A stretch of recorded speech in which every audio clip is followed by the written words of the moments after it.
if you just win, it is a victory. But if you win after overcoming challenges, it will make history.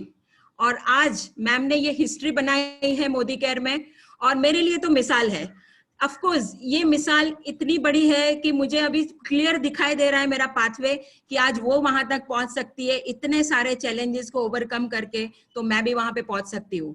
और आज आप जितने भी लोग यहाँ पे आए हैं, हर लोगों के चैलेंजेस रहते हैं. आज उनको सुनने के बाद आपको लगेगा हमारे चैलेंज तो बहुत छोटे हैं, और हम ये पीनट को लेके बैठे हैं और इतनी बड़ी आपत्ति को हम बहुत बड़ा चैलेंज लेके सामने रखे हैं.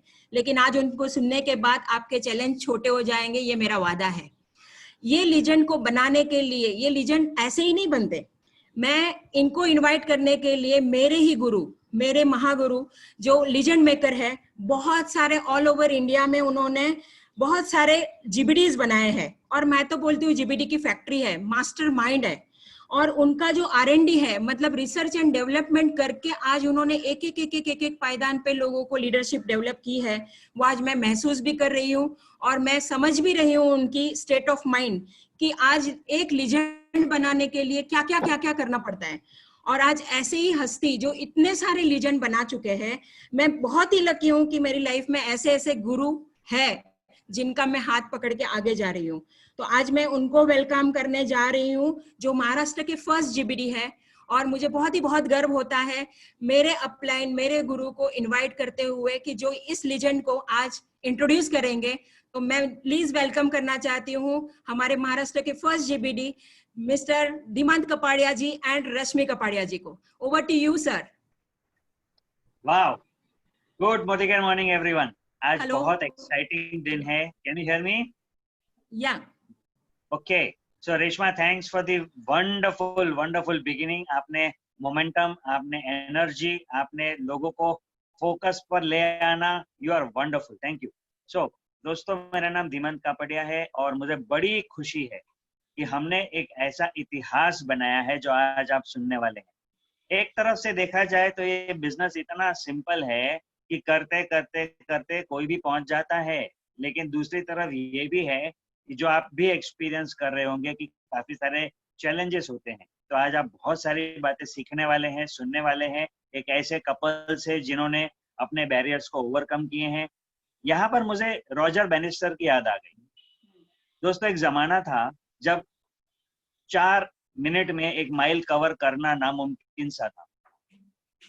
लोग ये कहते थे कि यार, मेडिकल रिपोर्ट्स कहते थे कि आपका बॉडी उसके लिए बना नहीं है, पैर टूट जाएगा, आपको ये इम्पॉसिबल है, नहीं हो सकता. लेकिन एक बंदे ने वो बैरियर क्रॉस कर लिया और उसके बाद लोगों ने अपना विचार बदला, लोगों ने अपनी बिलीफ बदली, लोगों ने ये सोचा कि यार वो कर सकता है तो हम भी कर सकते हैं. ये पावर आज लाए हैं जो कपल को हम इंट्रोड्यूस करने जा रहे हैं. इनको सुनने के बाद यकीनन आप ये कहोगे कि वो उन्होंने किया है तो हम तो कर ही सकते हैं. Okay, so without wasting any time, let me have this pleasure to introduce हमारे अपने हेमलता और सुहास करमरकर, जिन्होंने जीबीडी का हासिल कायम किया है, मोदी केयर का हाईएस्ट टाइटल अचीव किया है, और उनकी वजह से आज बहुत सारे लोग इंस्पायर हो रहे हैं. तो let us begin from listening to their story of success कि उन्होंने कैसे हासिल किया है, उनका परिचय क्या है, उनका बैकग्राउंड क्या है. So let us now welcome Mrs Hemlata Karmarkar and mister Suhas Karmarkar, और वो ही अपना परिचय करेंगे. Thank you so very much. Welcome sir and madam. Thank you sir, thank you very much. And सबसे पहले आपको नमन, आप अपलाइंस हमारे, जिसको मैं नमन करके हम शुरुआत करना चाहेंगे. और गुड मोदी के morning to all of you. अच्छा लग रहा है आज सवेरे सवेरे हम सब साथ में हैं, और विथ ग्रैटिट्यूड में हम लोग शुरुआत करना चाहेंगे आज हमारे इस सेशन को. शायद आपकी लाइफ में कुछ चेंज आ जाए सुनने के बाद, और मैं चाहती हूँ कि उसको ओपन माइंड से सुनिए और शायद आपकी लाइफ में चेंज आ सकता है. दोस्तों, शुरुआत करते हैं थोड़ा सा मेरे फैमिली बैकग्राउंड से. हमारे फैमिली बैकग्राउंड हमारा ये था कि मैं शादी से पहले अंबरनाथ में रहती थी. मेरे पिताजी ऑर्डिनेंस फैक्ट्री अंबरनाथ में काम करते थे, सर्विस करते थे, और उनको क्वार्टर्स मिली थी, बहुत बड़ा घर था हमारा, बहुत बड़ा बंगलो था, और बहुत ऐशो आराम से हम जी रहे थे एक्चुअली। उस समय के हिसाब से ऐशो आराम था, क्योंकि बहुत बढ़िया, कुछ टेंशन नहीं था उस समय। और उसी समय केंद्रीय विद्यालय अंबरनाथ जो है, वहां से मैंने 10th तक की पढ़ाई की। उसके बाद मेरी पढ़ाई आगे की जो बीकॉम मैंने करा है, वो मैंने उल्लासनगर के एक कॉलेज से करा, जो पास में ही था। उस समय तो बहुत ज्यादा ये नहीं था, कि जस्ट यही पता था कि 10th के बाद ग्रेजुएशन करना है। कभी भी वो इतना घर से भी नहीं था कि बहुत कुछ बड़ा करना है या कुछ करना है। ग्रेजुएशन यही बहुत बहुत बड़ी चीज थी उस समय। तो हमने ग्रेजुएशन बीकॉम का मैंने साथ में किया, लेकिन उसके साथ एक हॉबी भी मेरी थी जिसको मैंने परस्यू करना शुरू किया, वो थी मेरी डांस की हॉबी। और उस डांस की हॉबी मैंने 10th के बाद में शुरुआत की थी एक्चुअली, लेकिन करते करते ग्रेजुएशन कंप्लीट होने तक मेरा उसमें विशारद यानी ग्रेजुएशन, उसमें भी ग्रेजुएशन मैंने कंप्लीट किया। और एक भरतनाट्यम जो क्लासिकल डांस है, वो फॉर्म को मैंने सीखा। और मैं कहती हूँ कि जो भी कुछ हम सीखते हैं, जो भी हम करते हैं, उसकी वजह से हमारी लाइफ में बहुत इम्पैक्ट आता है। तो मैं कहूंगी कि मेरे में जो ग्रेस आया, मेरे में जो एक्सप्रेशंस आए, जो वो डांस की वजह से आए, जो आज भी मुझे बहुत काम में आते हैं। उसके बाद इमीडिएटली जैसे ही ग्रेजुएशन कंप्लीट हुआ, रिजल्ट भी नहीं लगा था, तो इनसे कुछ ऐसे फ्रेंड की शादी में हमारी मुलाकात हुई थी। इनकी फैमिली ने मुझे देखा था और हमसे पूछा था कि ये लड़की शादी करने वाली है क्या, अभी घर में पूछा गया। तो फर्स्ट ही देखा था, और ज्यादा कुछ मेरे दिमाग में तो शादी के लिए कुछ था ही नहीं। लेकिन घर वालों ने इंसिस्ट किया कि 25 साल का लड़का है, खुद का घर है और अच्छी कंपनी में नौकरी कर रहा है, इंजीनियर है, सब कुछ है, और हमारी मतलब ब्राह्मण फैमिली से है, सब कुछ है, और ऐसे भी था कि पहचान वाले हैं, तो हमारी शादी तय हो गई। मैंने तो एक्चुअली इनसे पहले बार मिलने के बाद मैंने ना बोल दिया था। एक्चुअली बताओ, मैंने उनको ना बोला था, क्योंकि जब भी मैंने पहले दिन से मैंने देखा, ये कभी भी बोलते नहीं थे, ज्यादा कुछ एक्सप्रेस नहीं कर रहे थे, और कुछ भी बोला नहीं था मेरे साथ में, उन्होंने बात ही नहीं की थी। तो मैंने कहा ऐसे अबोल लड़के से मुझे शादी नहीं करनी। और एक्चुअली वही था कि मेरे लिए उस समय तो ये था कि चलो ठीक है, देख लेंगे, अभी तो ये फर्स्ट ही लड़का देखा है। लेकिन उसके बाद में घर वालों ने समझाया और बताया कि अरे वो बोलना ही सिर्फ काफी नहीं है, जो कैरेक्टर है, जो जिस तरीके से सब पढ़ाई लिखाई की है, फैमिली बैकग्राउंड है, वो बहुत अच्छा है। तो मैं रेडी हो गई शादी करने के लिए, और हमारी शादी हो गई। अब ये बताएंगे कि इनकी फैमिली पहले कैसे थी और क्या थी। Good Modicare morning. मैं भी एक मिडिल क्लास फैमिली से आया हूँ, और मेरे जो फैमिली में बिजनेस का भी किसी को मालूम नहीं है। एक्चुअली एक भी फैमिली मेंबर बिजनेस से रिलेटेड नहीं था। मेरे फैमिली में पहले से ये था कि एक अच्छा एजुकेशन ले लो और एक अच्छा सिक्योर जॉब ले लो, तो आपका फ्यूचर सिक्योर हो जाएगा। तो मैं भी वही सोच से आगे चल रहा था। मेरे पिताजी शुगर टेक्नोलॉजिस्ट थे, और वो भी एक कॉलोनी, जो शुगर फैक्ट्री की कॉलोनी थी, वो कॉलोनी लाइफ में भी एंजॉय कर चुका हूँ। और मेरे पिताजी के बारे में मैं बताना चाहता हूँ कि वो काफी ओपन माइंडेड थे। बाकी जो फैमिली मेंबर्स थे उससे पिताजी काफी ओपन माइंडेड थे। वो किसी भी चीज करने के लिए मुझे रोकते नहीं थे। कुछ भी नई चीज में अगर उनको बोलता था तो वो हमेशा मुझे एनकरेज ही करते थे। तो उनके वजह से ही ये बिजनेस में भी मैं सक्सेसफुल हो पाया हूँ। मैं माँ और मेरे माता जी और पिताजी दोनों के वजह से मैं ये बिजनेस में सक्सेसफुल हो पाया हूँ। तो एजुकेशन केमिकल इंजीनियर है। पहले तो जॉब बहुत अच्छा था जो चालू था मेरा, लेकिन जो जॉब में जो फाइनेंशियल फ्रीडम चाहिए था वो मुझे नहीं मिल रहा था। फाइनेंशियल फ्रीडम, एक्चुअली सैलरी तो काफी अच्छी थी, कुछ प्रॉब्लम नहीं था। उस समय मुंबई में सबसे अच्छी सैलरी देने वाली वो कंपनी थी, फिर भी मैं थोड़ा सा नाखुश था वो जॉब के लिए। तो जब भी ये बिजनेस में हमने एंट्री ली, उसके पीछे मैं एक राज बताना चाहता हूँ कि ये बिजनेस ज्वाइन करने के समय जो मेरा ब्रदर इन लॉ है, उन्होंने इस बिजनेस में मुझे लाया।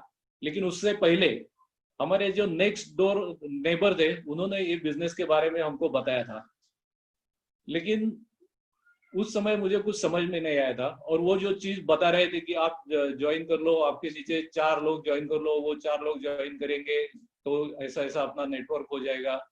तो मैं उनको बताया कि अगर ये ऐसा हो जाएगा 4 के नीचे 4 के नीचे 4 के नीचे, तो 6 महीने के अंदर ही इंडिया की पूरी पॉपुलेशन खत्म हो जाएगी। तो उसका उनके पास कुछ जवाब नहीं था। लेकिन ये जो ब्रदर इन लॉ था, उन्होंने भी सेम दूसरी कंपनी, लेकिन सेम नेटवर्क मार्केटिंग का बिजनेस हमको बताया।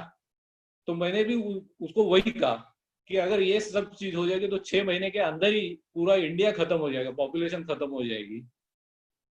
तो उन्होंने उसी समय हमको अपलाइन सपोर्ट का महत्व समझ में आया।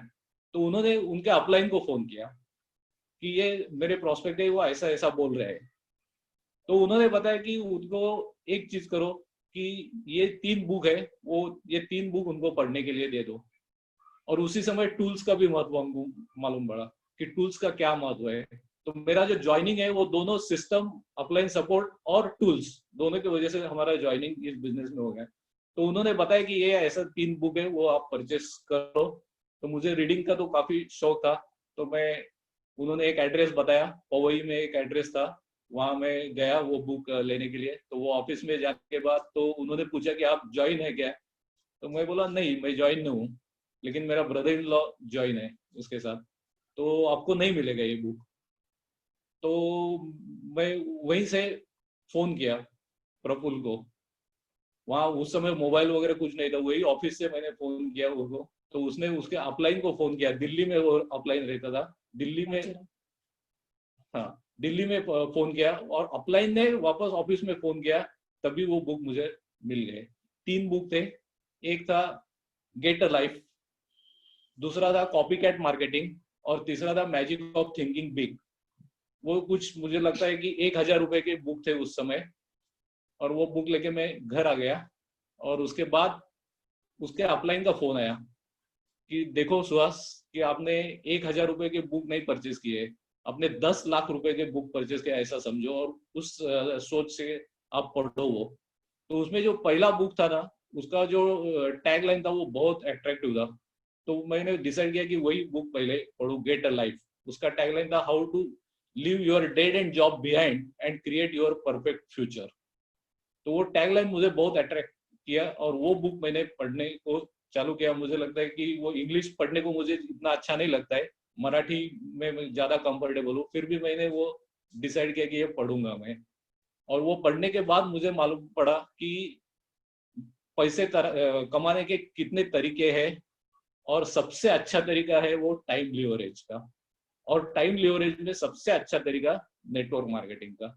तो तभी मुझे मालूम पड़ा कि ये बिजनेस अभी तो इंडिया में नया नया है, लेकिन परदेश में ये बिजनेस काफी पुराना है और काफी लोग इससे सक्सेसफुल हुए हैं। और इससे जो टाइम लिवरेज हो जाएगा वो आपको बहुत पैसा दे देगा।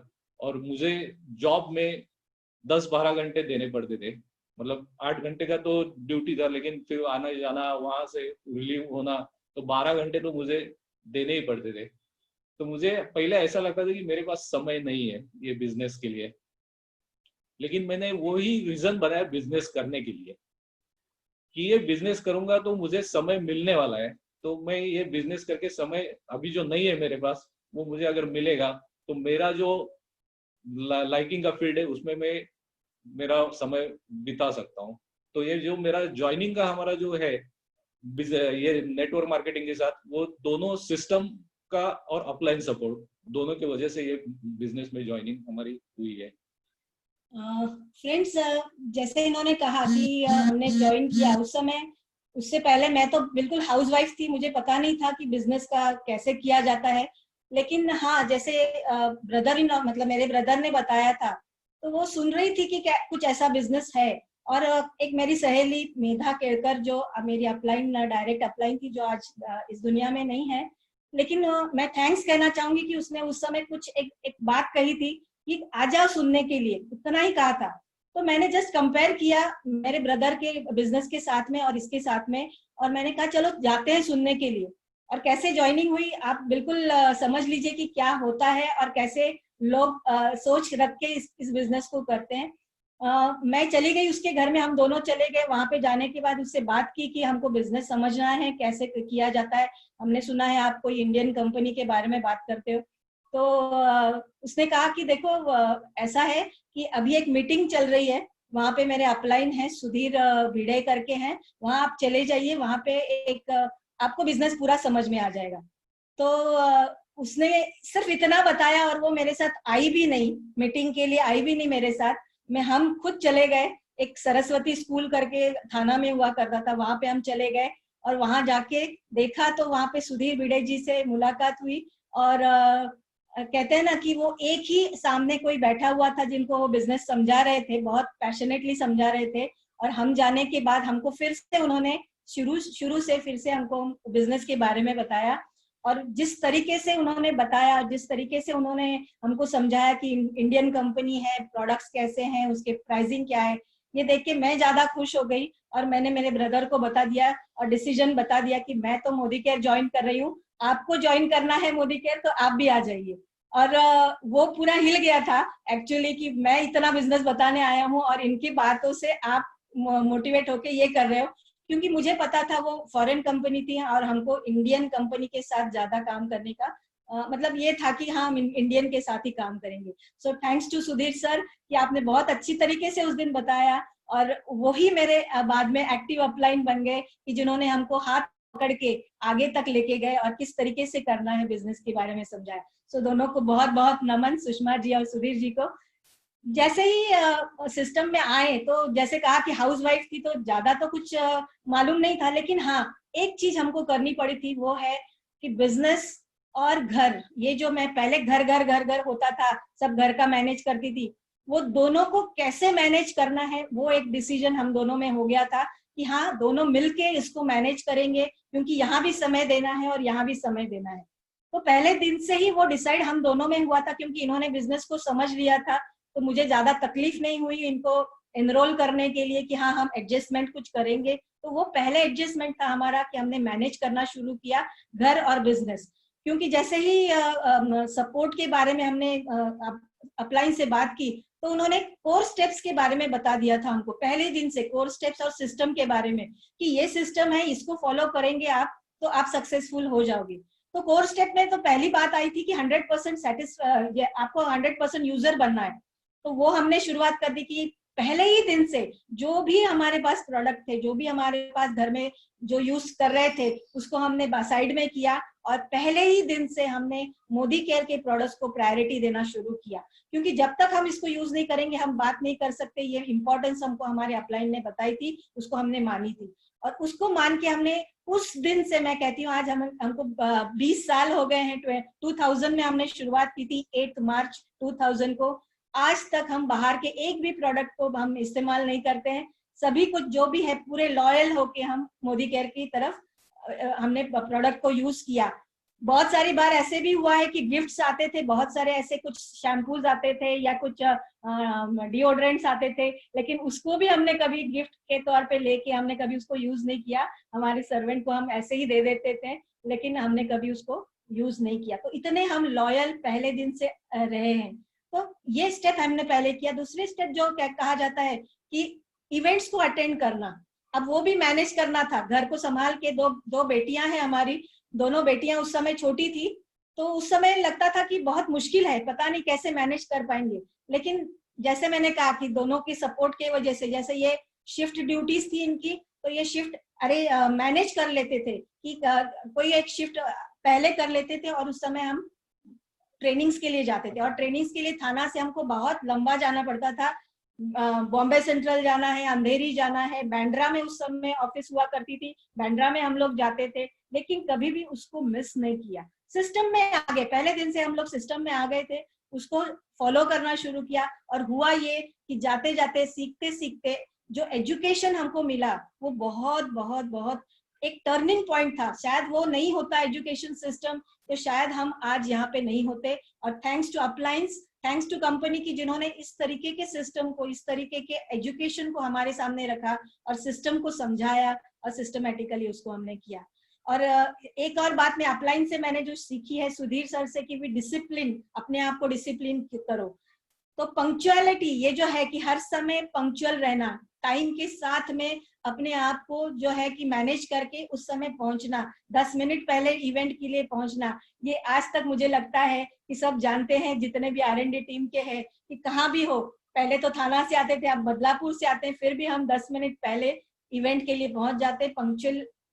पंक्चुअलिटी जो है वो हमने हमारे अपलाइन से सीखी है, और वो पंक्चुअलिटी की वजह से बहुत फायदे हुए हैं। बहुत सारी चीजें ऐसी हुई है कि वो डुप्लीकेशन भी हुआ है हमारे बिजनेस में, और बहुत लोग आज हमारे साथ जो हैं वो पंक्चुअल भी है। उसके बाद हमने एक बात जैसे कहते हैं ना कि शुरुआत जब हमने की तो सिस्टम तो सीखना था, सब कर रहे थे, लेकिन जब फील्ड में उतरे तो बहुत चैलेंजेस आने लगे थे। फील्ड में उतरने के बाद इमीडिएटली बिजनेस की शुरुआत एकदम बूम से नहीं हुई थी, लेकिन हाँ कर रहे थे, रिजल्ट्स कुछ मिल रहे थे, थोड़े थोड़े बहुत मिल रहे थे, लेकिन एक करते करते ऐसा हुआ कि पता चला कि सिस्टम के साथ तो है, सब कुछ कर रहे हैं, लेकिन पैशनेट जो है ना, पैशन जो है होना चाहिए, वो हमारे में नहीं है। मेरे में एक कहते हैं जैसे स्ट्रेंथ जैसे है हमारे पास, मेरे में वीकनेसेस भी है, और सर मेरे अपलाइन उसके लिए मुझे बहुत मारते भी है, डंडा भी देते हैं कि मैं कंफर्ट जोन में बहुत चली जाती हूँ। लेकिन कंफर्ट जोन में जा रही हूँ ये मुझे पता चलता था, लेकिन उसके बाद फिर से जब भी कुछ भी डिसाइड करती थी उसके लिए फिर से बाउंस बैक करती थी, फिर से वो बाउंस बैक करके उस रिजल्ट को हासिल करती थी। तो इसकी वजह से मैं अपलाइन को फिर से थैंक करूंगी कि उन्होंने हर समय मुझे कंफर्ट जोन से बाहर निकाला। शायद वो कंफर्ट जोन में रह जाती तो आज ये सक्सेस मेरे पास नहीं होता। और ये होता है, सबके साथ में होता है कि जब हम कुछ सक्सेस थोड़ा सा पा लेते हैं फिर रिलैक्स हो जाते हैं, फिर सोचते हैं कि हाँ चलो कर लेंगे बाद में, उसके बाद कर लेंगे। ये कहते हैं ना प्रोक्रेस्टिनेशन, ये बहुत होता था मेरे साथ में। लेकिन हाँ ये कहूंगी कि सिस्टम की वजह से, अपलाइन सपोर्ट की वजह से ये होता है कि हम फिर से ट्रैक पे आ जाते हैं, और हर समय ट्रैक पे लाने का काम हमारे अपलाइंस ने हमें किया है। सो thank you very much for that also. होता क्या है कि जैसे हम कहते हैं ना कि एजुकेशन, तो मैं कहूंगी कि सुहास जी बताएंगे क्या एग्जैक्टली हमने एजुकेशन के लिए हमने क्या क्या किया। हर एक चीज में, मतलब हर एक फील्ड में एजुकेशन बहुत इंपॉर्टेंट है, और वो चीज हमने पहले दिन से समझ ली थी, क्योंकि हमारी ज्वाइनिंग ही एजुकेशन की वजह से ही हुई थी। तो काफी बुक्स रिकमेंड किए थे, वो हमने पढ़े थे, और जो सक्सेस सेमिनार थे वो भी हमने काफी अटेंड किए थे। हमें बार बार ऐसा लगता था कि सक्सेस सेमिनार वही चीज तो बार बार बोल रहे हैं, तो हर बार जाना जरूरी है क्या। लेकिन हर एक सक्सेस सेमिनार अलग होता है, और हर एक बुक रीडिंग भी अलग होता है। एक एग्जांपल के तौर पे मैं बताता हूँ कि हमने एक बुक पढ़ी थी, क्वेश्चंस आर द आंसर्स। उसमें लॉ ऑफ एवरेज के बारे में बहुत अच्छी तरह से बताया कि आप 10 लोगों से बात करो तो 2 लोग आपको ना बोलते हैं। हमने कम से कम 8-10 बार तो वो किताब पढ़ी होगी। फिर भी हमारे मन में सवाल था कि हमारा बिजनेस जितना तेजी से चाहिए उतना तेजी से नहीं बढ़ रहा है। तो उसी समय एक सक्सेस सेमिनार हुआ था प्रमोद कुमार आचार्य जी का षणमुखानंद हॉल में। तो उन्होंने भी यही चीज अलग तरीके से बताई थी। उन्होंने बताया था कि वो उस समय डायमंड थे, तो आपको डायमंड बनना है तो आप 350 लोगों से ना सुन लो। सेम चीज है जो क्वेश्चन आंसर में बताया, वही चीज उन्होंने बताया, लेकिन वो अलग तरीके से बताया। तो किसका इम्पैक्ट आपके ऊपर हो जाएगा वो आप नहीं बोल सकते। तो हर एक सक्सेस सेमिनार अटेंड करना जरूरी है। हर एक बुक जो एक बार पढ़ के भी नहीं होगा, बार बार आपको वो बुक पढ़ना है, हर बार आपको नई चीज उसमें से समझ में आएगी। तो वो जो एजुकेशन का जो हमारे बिजनेस के ऊपर जो इफेक्ट है वो काफी बड़ा है। काफी बुक हमने परचेज भी किए, उसके लिए खर्चा भी किया है। जैसा हम स्कूल में एडमिशन लेते हैं, तो स्कूल की फी तो आपको देनी है ना। डॉक्टर आपको बनना है तो डॉक्टर की मेडिकल कॉलेज की फी तो आपको देनी है। तो वही यही भी ऐसा ही है कि आपको उसकी फी तो देनी ही है। तो वो फी क्या है, वो नया बुक परचेस करना, वो पढ़ना, कैसेट्स परचेस करना, वो सुनना। उस समय यूट्यूब नहीं था ज्यादा, मतलब इंटरनेट नहीं था, तो वो सब कैसेट के ऊपर रिकॉर्ड करके वो बार बार सुनना। तो उसके लिए इन्वेस्टमेंट करना। सक्सेस सेमिनार का उस समय टिकट होता था 300 रुपए, अभी तो 150 रुपए टिकट है, उस समय 300 रुपए टिकट था। लेकिन फिर भी हम लोग एडवांस में 1 महीना पहले कम से कम मुझे याद है कि 25 टिकट तो हम परचेस करते ही थे सक्सेस सेमिनार के, और हर सक्सेस सेमिनार हमने अटेंड किया। जैसे मुझे शिफ्ट ड्यूटी थी, मैं मैनेज करके सक्सेस सेमिनार अटेंड करता था, और हर एक सक्सेस सेमिनार से कुछ ना कुछ नई चीज हमको मिल जाती थी। तो ये कंटिन्यूअस प्रोसेस है, अभी भी हम लोग सीख रहे हैं। अभी हमारा जो यूट्यूब सुरेखा भार्गव का जो सेशन चल रहा है, तो उनका यूट्यूब सेशन से भी हम लोग काफी चीज नए चीज सीख रहे हैं। तो एजुकेशन एक कंटिन्यूअस प्रोसेस है, और ये आपको लगातार इस बिजनेस में करना ही करना है। जैसे कहते हैं कि करते करते बहुत सारे चैलेंजेस आते हैं। हमारे साथ में भी यही हुआ था कि हेल्थ का चैलेंज मेरे लिए बहुत बड़ा था। सर्विस में थे, लेकिन कहते हैं ना कि जब एक खर्चा बढ़ जाता है उस समय तो बहुत टेंशन आ जाती है। तो उस समय मेरे साथ ऐसा हुआ कि मेरे को कैंसर डिटेक्ट हो गया। 2 बार ही कैंसर डिटेक्ट हुआ 6 साल के बाद में। पहले एक बार हुआ, फिर उसके 6 साल के बाद फिर से हुआ। 2 बारी ब्रेस्ट का ऑपरेशन करना पड़ा। और पूरा जो चल रहा था उस समय जो ट्रीटमेंट चल रही थी, उस ट्रीटमेंट के दौरान भी हम लोग इतने पॉजिटिव हो गए थे एक्चुअली ये एजुकेशन की वजह से, कि हमने ज्यादा हमने सोचा नहीं, हमने विजुअलाइज किया। हमको पहले दिन में जब मैं एडमिट थी उस समय धीमन सर ने मुझे फोन करके बोला था कि आप विजुअलाइज कीजिए कि आप बिल्कुल ठीक हो गए हो। और वो इतना पावर दे गया था मुझे कि उसके बाद में लास्ट तक कभी भी, आज भी मैं जब भी करती हूँ तो वही विजुअलाइज करती हूँ कि आई एम परफेक्टली हेल्दी, मैं मुझे कुछ नहीं हुआ है। It's just a matter of time, कि वो टाइम निकल जाएगा तो मैं आगे निकल पाऊंगी। और उसकी वजह से 2 बारी जो कैंसर हुआ, जो ट्रीटमेंट हुआ है, उससे मैं बाहर निकल सकी। और आपको बता दूं कि मेरे लिए एक चैलेंज ये भी था कि जब मैं फिजिकली हैंडीकैप हो गई थी, ब्रेस्ट नहीं है मेरे पास, और मुझे जाना है बाहर, लोगों के साथ मिलना है, इस तरीके से बात करना, ये बहुत बड़ा एक्चुअली मेरे साथ चैलेंज था। लेकिन उसको भी मैंने ब्रेक किया। और ब्रेक करने का मतलब जैसे कि मेरे पूरे बाल चले गए थे, सिर में बाल नहीं थे, लेकिन मैं स्कार्फ बांधती थी, और स्कार्फ बांध के मैं इवेंट को जाती थी। उस समय लगता था कि पता नहीं लोग कैसे रिएक्ट होंगे, क्या होंगे, लेकिन मैंने वो एक्सेप्ट कर लिया था कि अरे ये है मेरे साथ में, ये चैलेंज आया है, जस्ट इसको एक्सेप्ट करो, उसके ऊपर सोल्यूशन निकालो, पॉसिबिलिटीज ढूंढो क्या क्या कर सकते हैं, और उसको हमने किया। और उस समय मैं कहूंगी इन्होंने बहुत ज्यादा सपोर्ट किया है, मेंटली मुझे जो बाहर निकालने का काम किया है। कभी भी मुझे ये पता नहीं लगने दिया कि मैं इस तरीके से हैंडीकैप हूँ। तो लेकिन वो जो कहते हैं ना कि अपने आप को फिर से बाउंस बैक करना, ये हमारे ही हाथ में है, और कोई नहीं कर सकता। अपलाइन है, सिस्टम है, मोटिवेशन है, ड्रीम है, हमारा सब कुछ है, लेकिन वो डिसीजन लेना अपने आप से कि हमको आना है वापस, हमको वापस करना है, वो हमने किया। उसकी वजह से ऐसा हुआ कि आज लोगों ने भी एक्सेप्ट कर लिया कि चलो ठीक है, स्कार्फ बांध के आती है तो इट्स ओके। कभी भी किसी ने कुछ इस तरीके से, अलग तरीके से नहीं देखा। तो ये चैलेंजेस जैसे हमारे साथ में आए, तो उसको करते करते 2 बार ये हुआ। अभी 3 साल पहले की बात मैं आपको शेयर करना चाहूंगी कि 3 साल पहले मेरे जीभ में, टंग में एक छोटा सा फोड़ा आ गया था, और वो मैंने डॉक्टर को दिखाने गई। तो जब टेस्ट करा गया तो वो भी एक नेगेटिव आ गया, वो भी कैंसर डिटेक्ट हो गया। और वो होने के बाद तो हम हिल गए थे कि 2 बारी हुआ, ये तीसरी बारी हुआ है, और वो भी टंग में हुआ है। मेरा बिजनेस जो है बोलने का बिजनेस है, और मैं कैसे बोलूंगी, क्या करूंगी, ये मेरे साथ बहुत बड़ा चैलेंज आ गया था। लेकिन उस समय भी अपलाइन ने वही मुझे सपोर्ट दिया।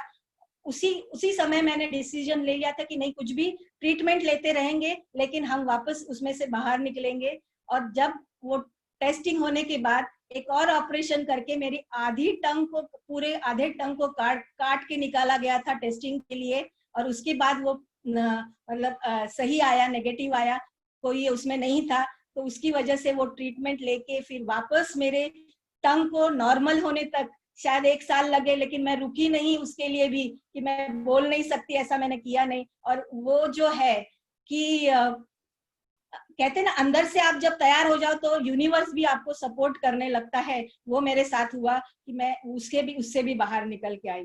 तो अब कोई भी चैलेंजेस जब आते हैं ना, तो वो बहुत छोटे मोटे लगते हैं, ऐसे लगता है कि नहीं, इसको तो हम पार कर लेंगे, इतने बड़े बड़े किए हैं तो इसको भी पार कर लेंगे। तो ये हमारे साथ में हुआ है। और चैलेंजेस तो सबके साथ आते हैं, कुछ ना कुछ चैलेंजेस रहते हैं। हेल्थ के चैलेंजेस है, कुछ घर वालों से चैलेंजेस कुछ लोगों के लेते हैं। लेकिन हाँ, मैं जैसे कहती हूँ कि पॉसिबिलिटी ढूंढो, उसके ऊपर सोल्यूशन ढूंढो, कैसे कर सकते हैं, उसको बाहर कैसे निकल सकते हैं, वो हम जब ढूंढते हैं तो ऑटोमेटिकली हम उससे बाहर निकलते हैं। तो ये हुआ ओनरशिप, ये जो है बिजनेस की ओनरशिप जो आई ना, एक्चुअली मैं कहूंगी हम लोग कर रहे थे अपलाइन के सपोर्ट से कर रहे थे। जब तक हम थाना में थे तो तब तक तो मुझे लगता कि मैं अपलाइन हूँ, अपलाइन कर रहे हैं, उनके साथ में रहूंगी, होते जाएगा बिजनेस, अपने मतलब चल रहा है, उसमें कुछ ज्यादा मैंने मेहनत की थी ऐसा मुझे नहीं लग रहा था। लेकिन जब ओनरशिप खुद की ली कि नहीं, मुझे मेरा बिजनेस करना है, मेरे लिए मेरे इवेंट्स को करना है, मेरे मतलब कहते हैं ना लीडरशिप मुझे दिखानी है, वो जब ओनरशिप आई तो बिजनेस में पूरी तरीके से टर्नओवर हो गया। और ये मैं कहना चाहती हूँ, पहले दिन से वो ओनरशिप ले लो, हमने बहुत दिनों के बाद वो ओनरशिप ली, लेकिन आप जिस दिन पहले दिन से ओनरशिप ले लेते हो, अपने टीम की जिम्मेदारी खुद लेने लगते हो, तो वो जल्दी आपको वो बिजनेस आपको रिजल्ट्स देने लगता है। तो ये भी मैं कहूंगी कि जैसे कुछ हमारे वीकनेसेस थे जिसको हमने सीख के हमने आगे बढ़े हैं, तो वो ओनरशिप भी एक चीज है कि जिसको हमें लेना है। दूसरी बात आती है कि हम करते करते, जैसे मैंने कहा कि हम क्राउन लेवल तक तो पहुंच गए थे। क्राउन लेवल उस समय लग नहीं रहा था, सिस्टम के साथ है, इवेंट्स अटेंड कर रहे हैं, फिर मोटिवेट हो गए, फिर कुछ एक्शंस किए और हमको रिजल्ट्स मिलने लगे, वो चल रहा था। लेकिन एक बात समझ में आ गई थी, क्राउन के बाद जब जीबीडी का हमने ये लिया था, टारगेट लिया था, उस समय हमको एक बात समझ में आएगी कि माइंडसेट बहुत ज्यादा जरूरी है सक्सेस के लिए। सक्सेस के लिए जब तक माइंडसेट नहीं रेडी हो जाता तब तक आप उसको नहीं पा सकते। और माइंडसेट को सक्सेस के लिए रेडी करने के लिए पहले तो बहुत बड़ा लगता था, बहुत बड़ा, कि ये बहुत बड़ा है, और बहुत बड़ा जब होता है तो हमको डर लगता है, और जब डर लगता है ना तो उस समय वो हम एक्सक्यूजेस ढूंढने लगते हैं कि अरे ये मेरे लिए नहीं है, ये बहुत बड़ा है, मैं नहीं कर सकती, क्या इतने 14 लोग मेरे साथ डायरेक्टर होंगे क्या एक ही साथ में एक महीने में। ये एक्चुअली मेरे लिए बहुत ज्यादा बड़ा डर था कि क्या सब लोग मुझे साथ देंगे क्या। लेकिन उस समय मैंने ये काम किया कि मैंने ये सबको साइड में रखा, पूरे जो भी चीजें थी, जो भी करना था, उसको सब मैंने साइड में रखा और माइंड में ये बना लिया कि ठीक है, डर है, जो भी है, सब कुछ है, लेकिन यदि वो हो गया तो जीबीडी आप बन गए तो क्या।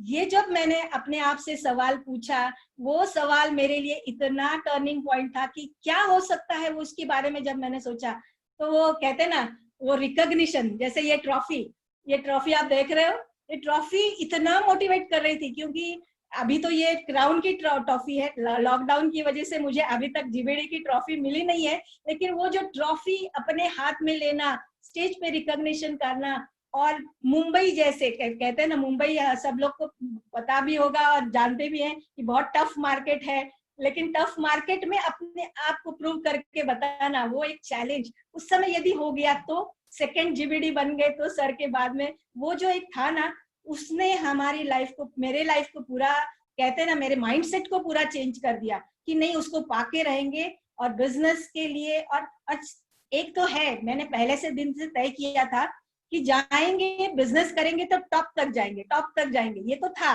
लेकिन टॉप तक जाना है, लेकिन डर भी था कि बहुत बड़ा है। लेकिन उसको भी हमने माइंडसेट को रेडी करने के लिए जो काम मैंने किया, वो मैं आपको बताना चाहूंगी कि जैसे विजुअलाइजेशन करना, मेडिटेशन करना, या रोज राइटिंग करना, रोज लिखते थे हम कि I am GBD, I am GBD, I am GBD, ये रोज मैं लिखती थी। और उस फीलिंग के साथ, उस इमोशन के साथ को जब मैंने वो अटैच किया उसको और रिपीटेशन किया, तो एक दिन ऐसा हुआ कि यूनिवर्स ने भी वो साथ दे दिया, और वो कैसे हो गया, क्या हो गया, पता नहीं चला। लेकिन ये आपके साथ भी हो सकता है। मैं सब आपको बता दूं कि डिसीजन लेना, माइंडसेट को रेडी करना, उसके लिए रेडी करना, वैसे अपलाइन हमें हर समय बताते थे, पिक्चर भी देते थे कि क्या हो सकता है, लेकिन जब तक मैंने डिसीजन नहीं लिया था कि हाँ मैं करके ही रहूंगी, और ये हर समय मेरे साथ हुआ है कि जब जब मैं डिसीजन लेती थी तब तक वहां तक पहुंचने की, जैसे कि हर पूरे सभी फंड्स में जाने के लिए, जितने भी फंड्स है हमारे, उसमें जाने के लिए जब जब मैंने डिसीजन लिया तब हो गया। फॉरेन ट्रिप्स का जब भी आता था, जब भी मैंने डिसीजन लिया तो वो हो गया। और जब भी कार के लिए मैं पैशनेट थी, क्योंकि मुझे कार चलाना बहुत अच्छा लगता है, मैं खुद ड्राइव करती हूँ। तो कार का जो था, जो वो मेरा डिसीजन था, इसलिए वो पॉसिबल हुआ कि हाँ मेरे घर में कार भी आ गई, कार फंड के साथ। और ये हर समय होता है। तो उसी सक्सेस प्रिंसिपल को मैं आपसे शेयर करना चाहूंगी कि आपके माइंडसेट को बनाइए। माइंडसेट यदि रेडी हो जाता है, उसके लिए आप उसको रेडी कर देते हो सक्सेस के लिए, तो वो पॉसिबल भी हो जाता है, इजी भी हो जाता है, और इजीली आप उसके लिए इंस्पायर्ड भी होते हो उसको चीज को करने के लिए। सो ये हमारी जीबीडी तक पहुंचने के लिए ये जो हमारा सक्सेस का राज है, जो हमने बता दिया आपको, राज तो नहीं कहूंगी, ये तो सबके लिए ओपन है। सब हम सीखते भी हैं, हर बार सुनते भी हैं, लेकिन उसको इम्प्लीमेंट नहीं करते थे, हम नहीं करते थे। पता था सीक्रेट बुक बहुत पहले हमने देखी थी, बहुत सुना भी था सीक्रेट के बारे में कि लॉ ऑफ अट्रैक्शन काम करता है जब आप उसको, कहते हैं ना, शिद्दत से जब आप मांगते हो तो कायनात भी आपको साथ देती है। वो तो पता था, सब कुछ पता था, लेकिन कभी भी उसको उस तरीके से माइंड को सेट नहीं किया था करने के लिए। और वो करने के बाद जीबीडी हमारा पॉसिबल हो गया। और अब जीबीडी में पहुंच गए तो अब बहुत सारे बड़े बड़े सपने भी हमें खुलने लगे कि हाँ, ये एक फॉर्मूला पता चल गया कि माइंडसेट को रेडी करते हैं तो कितना भी बड़ा क्यों ना हो वो हम पा सकते हैं। वो हमको पाना है तो इमीडिएट हमारा यही है कि 10 लाख जो इनकम करके स्मैक में जाना, नेक्स्ट जो पड़ाव है स्मैक में जाना, वो इमीडिएट हमारा इनकम, ये टाइटल हमारा है जो हमको करना है 2 साल के अंदर। और 5 साल में मुझे पता है करते करते इसी सिस्टम को हम फॉलो करते करते 25 लाख महीना जो है, हर महीना जीबीडी मेंटेन करके उसको करना, ये हमारा है। और ज्यादा से ज्यादा लोगों को, बहुत सारे लोगों को जो है जीबीडी बनाना। और एक और चीज हमने सीखी जो बताऊं, वो है पीपल्स साइकोलॉजी। यहाँ पे पीपल्स साइकोलॉजी हमने बहुत अच्छी तरीके से इस 20 साल में इतनी अच्छे से सीखी कि लोगों को एंकरेजमेंट अच्छा लगता है, लोगों को एंकरेज करना अच्छा लगता है, वो हमने करना सीखा। जो शायद मतलब कहते ना, करते करते करते करते वो एक आदत बन गई हमारी कि लोग हम बहुत एंकरेज करते हैं लोगों को। उसके बाद पता चला कि लोगों को हर्ट नहीं करना है, किसी को कोई इस तरीके से बात नहीं करनी है कि लोग हमसे दूर चले जाए। कभी भी हमने उस तरीके, हम हर समय हम्बल रहे, हमेशा स्माइलिंग फेस रखी कि लोगों को वो अट्रैक्ट करता है। पता है कि लोग आपके पास अच्छी तरीके से पेश आते हैं जब आप स्माइलिंग फेस रखते हो, वो हमने किया। वो तो शायद मेरा नेचुरल है जो हर समय काम में आया।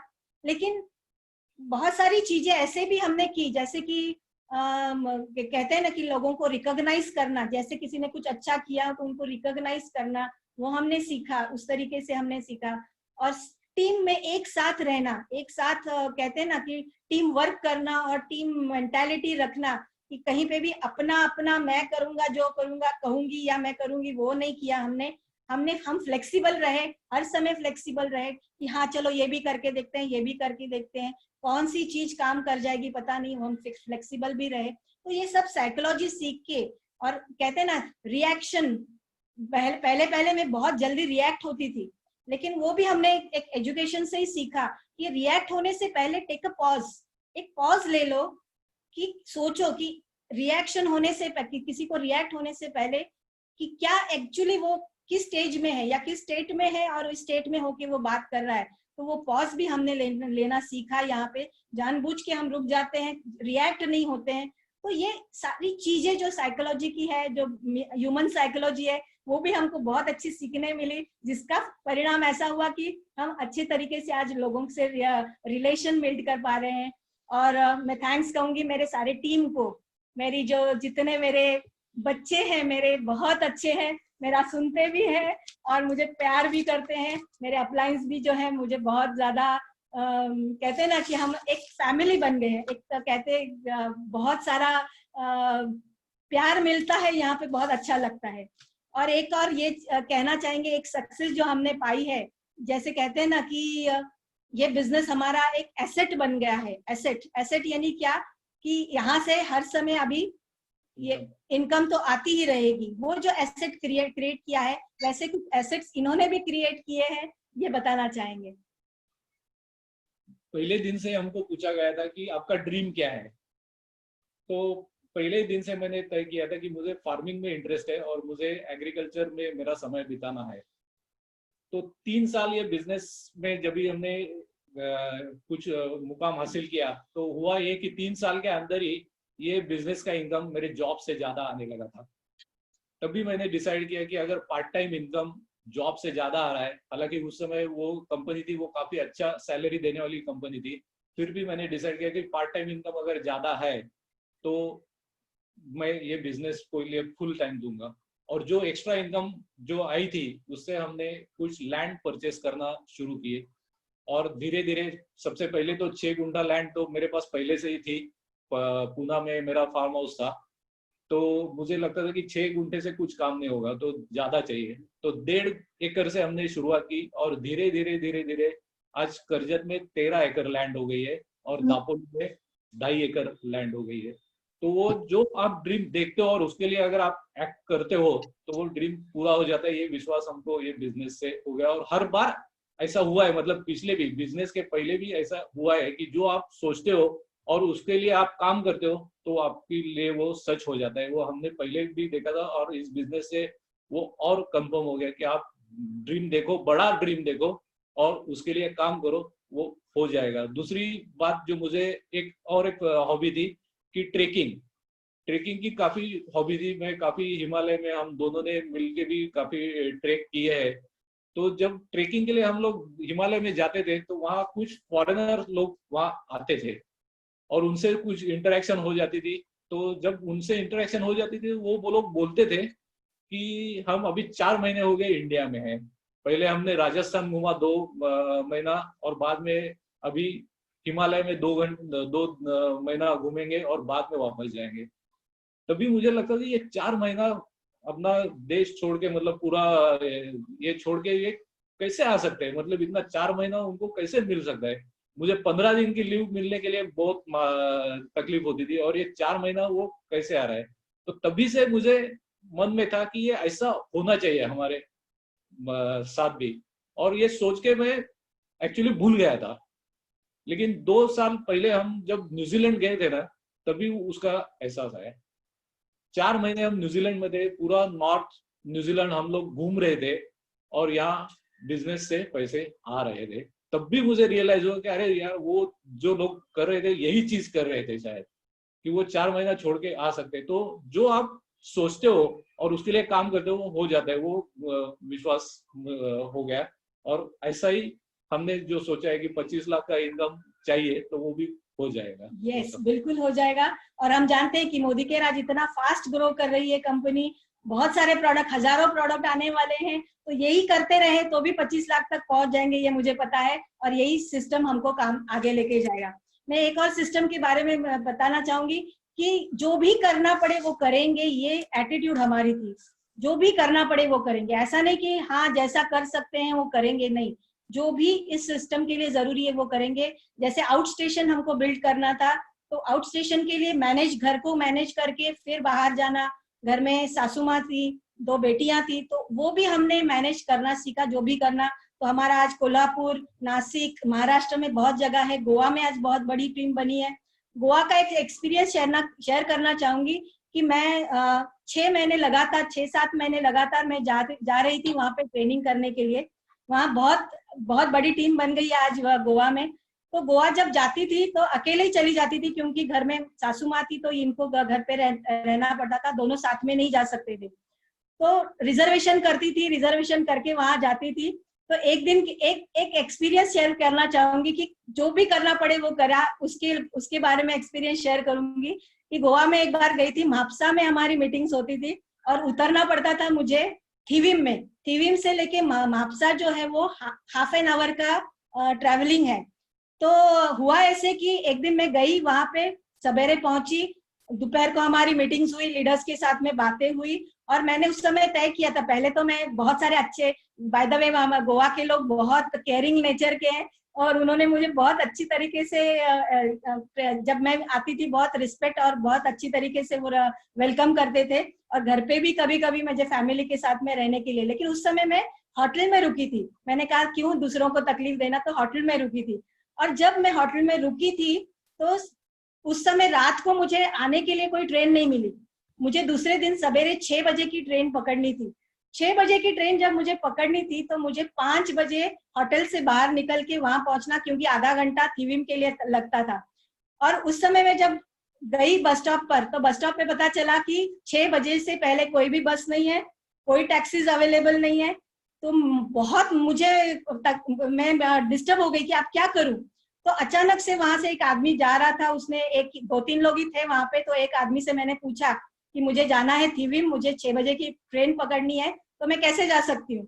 तब उन्होंने कहा कि यहाँ पे मोटरसाइकिल्स चलती है, पायलट, जिसको पायलट कहते हैं, मोटरसाइकिल, तो आप वो अवेलेबल हो सकता है, मैं फोन करके बुला लेता हूँ उसको। वो सोया हुआ था, उसको फोन करके बुला के उसको बोला कि आपको इनको छोड़ना है। मेरे को पता था कि यहाँ पे पायलट्स चलते हैं, लेकिन मैं बहुत डर गई थी कि सवेरे 5 बजे अंधेरे में किसी एक मोटरसाइकिल वाले के पीछे बैठ के थीविम तक आधे घंटे, वो भी गोवा में जाना, पता नहीं वो कहाँ लेके जाएगा, क्योंकि मुझे रूट पता नहीं, कुछ नहीं। लेकिन एक डिसीजन था कि कुछ नहीं होगा, मैं जा सकती हूँ। और मैं उस मोटरसाइकिल के पीछे बैठी अकेले लेडी, और मैं पहुंची थीविम, और उसने बहुत सही तरीके से मुझे वहां पे पहुंचाया। तो वो बिलीफ कि जो भी करना पड़े करेंगे, और वो उसकी वजह से हमको कुछ नहीं होगा, ये बिलीफ की वजह से आज बहुत सारी जगह पे हम जा सके, हमने बिल्ड किया है। आज ऑल इंडिया, महाराष्ट्र में तो है ही, एमपी तक हम जाके आए हैं, एमपी में भी हमारा नेटवर्क है। तो इस तरीके से कहते हैं ना कि बिजनेस को एंजॉय भी किया, लेकिन पॉजिटिव एटीट्यूड के साथ हम आगे बढ़े। सो ये हमारी स्टोरी है। और शायद इस, जो कहते हैं ना, इस लॉयल्टी की वजह से, जो हम लॉयल रहे हर समय, उसकी वजह से आज हमको ये रिजल्ट्स मिले हैं। सिस्टम के साथ लॉयल, अपलाइन के साथ लॉयल, डाउनलाइंस के साथ लॉयल रहे, कंपनी के साथ लॉयल रहे, इसकी वजह से ये आज जो है हमको रिजल्ट्स मिले हैं। सो ऑल द बेस्ट कहना चाहूंगी सभी को, मैं सबको प्यार देना चाहूंगी। बहुत बहुत आगे बढ़िए, बहुत बहुत अच्छी तरीके से अपने बिजनेस को प्लान कीजिए, और जितना बड़ा सक्सेस आप हासिल करना चाहते हो, उसके लिए खड़े हो जाइए। So thank you very much, and thanks to Dhiman sir and Rashmi ji कि आपने ये मौका दिया हमको आज स्टोरी शेयर करने के लिए। So over to you sir, thank you very much. Thank you, बहुत ही बहुत बढ़िया, एक्सलेंट एक्सलेंट। आई मीन सारे दिन हम साथ में काम किए हैं तो सब कुछ याद आ गया। Yes, we relive our past, जो भी काम किया है। और very very inspiring story. Suhas ji, आपने भी जो ग्रोथ दिखाई है, I mean it is very inspiring. हमें भी आपसे बहुत कुछ सीखने को मिलता है। एक लीडर हमारे नजर के सामने ग्रो हुए हैं और इतनी सक्सेस पाई है, इससे ज्यादा फुलफिलिंग लाइफ में और कुछ है नहीं करने के लिए। ये हमारी सबसे बड़ी पूंजी है कि हम आप जैसे लीडर्स को पाए हैं। जिंदगी भर हम साथ रहेंगे और बहुत अच्छी लाइफ भी एंजॉय करेंगे। यस, आपका ड्रीम हाउस दापोली में जो बन रहा है, हम उसमें आपके साथ अच्छी लाइफ एंजॉय करने, वेकेशन लेने आएंगे आपके साथ। और very very inspiring story, heart touching story, so inspiring. Thank you so much. जो स्पेशल बात मुझे समझ में आई आपके स्टोरी में, मैं सही में कहता हूँ, मैंने आज आपको जाना है कि एक रियल हीरो, एक रियल चैंपियन क्या होते हैं। आपने नो बकवास, नो जैस, सिंपल साधना की है इस बिजनेस में सफलता पाने के लिए। सब कुछ दिया, लेकिन कभी भी जो दिया उसके पीछे ये नहीं कहा कि आपने बलिदान किया है। आपने उसको पूरी श्रद्धा के साथ सरेंडर करके वो सब कुछ सही किया, बिना कोई एक भी गलत कदम उठाए हुए। मैंने आपकी तरफ से कभी भी शिकायत किसी और से सुनी नहीं है। आप हमेशा इतने स्वीट रहे हैं, और उसके बावजूद भी आप मजबूती से अपने आप को और अपनी टीम को संभाले हैं। This is amazing. ये सही में सैल्यूट के लायक है। आप, you are wonderful couple, you should know that कि आप कितने महान हो। सिंपल होना इसका मतलब ये नहीं कि महान नहीं है। हमने सुना है बहुत सारे लीडर्स को जो जीबीडी बने और बात ऐसी करते हैं कि उनकी तरह और कोई बात कर भी नहीं सकता है। लेकिन आप हम्बल, सिंपल कपल रहे, लेकिन आपने जो अपने आप को कंडक्ट किया है पूरी तरह से, चाहे कोई भी चैलेंज होने दो, उस समय आपका एटीट्यूड ऑफ लर्निंग, इस सिस्टम को सरेंडर करना। मैंने मैसेजेस पढ़े थे। यस, आपने आज ही बहुत सारे लोगों को इंस्पायर किया है। और सबसे बड़ी बात ये की है कि जो लोग इस वीडियो को देख रहे हैं उनको ये यकीन हो जाएगा कि नथिंग इज इम्पॉसिबल। हम कहते हैं कि इस बिजनेस में आप कुछ भी कर सकते हो, कुछ भी पा सकते हो। जब हम शुरुआत में बात करते थे, मुझे याद है कि आप कहते थे 1 लाख भी बड़ी इनकम है, और आज आप 25 लाख इस तरह से कह रहे हो कि जैसे वो हो गया है। This is your growth, this ये पूंजी है आपकी, या एसेट हो अपने लिए। और ये कहता हूँ कि आज तक हमने ये कहा है कि हेमलता जी ने सारा बिजनेस किया, लेकिन सुहास जी आपने जो साथ दिया है, बल्कि जीबीडी बनने में जो आपका योगदान है, एग्रीकल्चर की वजह से आपने एक नया इनपुट दिया है आपके फैमिली बिजनेस में, और आपका पार्टिसिपेशन उतना ही वैल्यूएबल है, क्योंकि आपके बिना हेमलता जी नहीं है और हेमलता जी के बिना आप नहीं है। आप दोनों जबरदस्त जोड़ी हो। So you are really a good example. Absolutely, you are a wonderful example. इतने सारे challenges, लेकिन पता ही नहीं चला। कई लोगों को नहीं पता है कि आप इतने सारे challenges से गुजरे हैं। This is an amazing story. हम आपके लिए यही प्रार्थना करते रहेंगे कि आप जो चाहो वो ड्रीम पूरे करो। आप छा जाओ, आप छा जाओ। बहुत ही बहुत सक्सेस हासिल करना है आपको और आपके सारे टीम को। Thank you for inspiring the entire Modicare परिवार। You are the best, let me tell you, you are the best. So thank you so very much for sharing your entire story. मुझे ये भी याद है, एक बार हमारा workshop चल रहा था और उस समय आप अपने चैलेंजेस शेयर कर रहे थे, और मुझे लगता था कि ये तो बहुत ज्यादा चैलेंजेस है, लेकिन हमने अपनी सिस्टम को आपके सामने रखा और मैंने आपको ये कहा था कि इस वर्कशॉप में जो 10 पॉइंट्स आज आपको दिए गए हैं, एक वीक के अंदर आप उसको समाप्त करके रखना।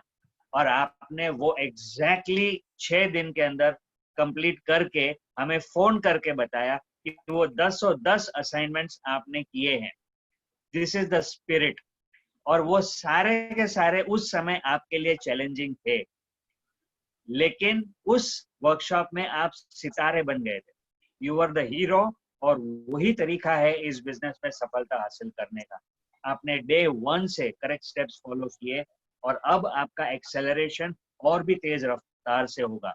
सुहास जी, उस समय जब आप जॉब में थे तब हमारे पास 10, 12, 15 प्रोडक्ट होंगे, और उस समय 3 साल लगे थे। लेकिन आज हम बड़े खुशनसीब हैं कि मोदी केयर के पास 500 प्रोडक्ट्स हैं, और प्लान पहले से काफी खूबसूरत है, बहुत बढ़िया प्लान है। और आपने जो लोगों को ऑलरेडी सक्सेस बता दी है, मेरे ख्याल से आज की तारीख में 1 साल भी नहीं लगेगा अगर किसी को आपकी तरह काम करेंगे तो। पूरी ईमानदारी के साथ, पूरी जोश के साथ, पूरे साधना के साथ अगर आप इस बिजनेस में काम करते हैं, न कि एक कैजुअल एटीट्यूड के साथ, तो कोई भी 1 साल के अंदर अपना ड्रीम पूरा कर सकता है, 1 लाख की इनकम का। और वो तो सिर्फ शुरुआत होगी, क्योंकि वो आपको 1 साल लगता है सही फाउंडेशन में आने के लिए। सो आपने कभी भी गिव अप नहीं किया, या कभी कंफर्ट जोन में आए तो नो प्रॉब्लम, ये होता है, रोलर कोस्टर है ये बिजनेस। आप वापस आ गए, ये भी बहुत बड़ी बात। सो सैल्यूट टू यू, मैं आपको सलाम करता हूँ। Fantastic, thank you so very much.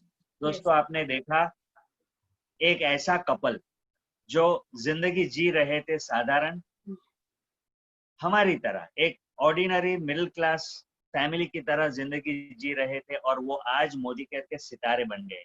सबके दिलों के लिए वो एक फेवरेट कपल बन गए हैं, लीडर बन गए हैं, मोटिवेटर बन गए हैं, लेकिन बोलने में इतने ही सिंपल है जितने वो डे 1 पे थे।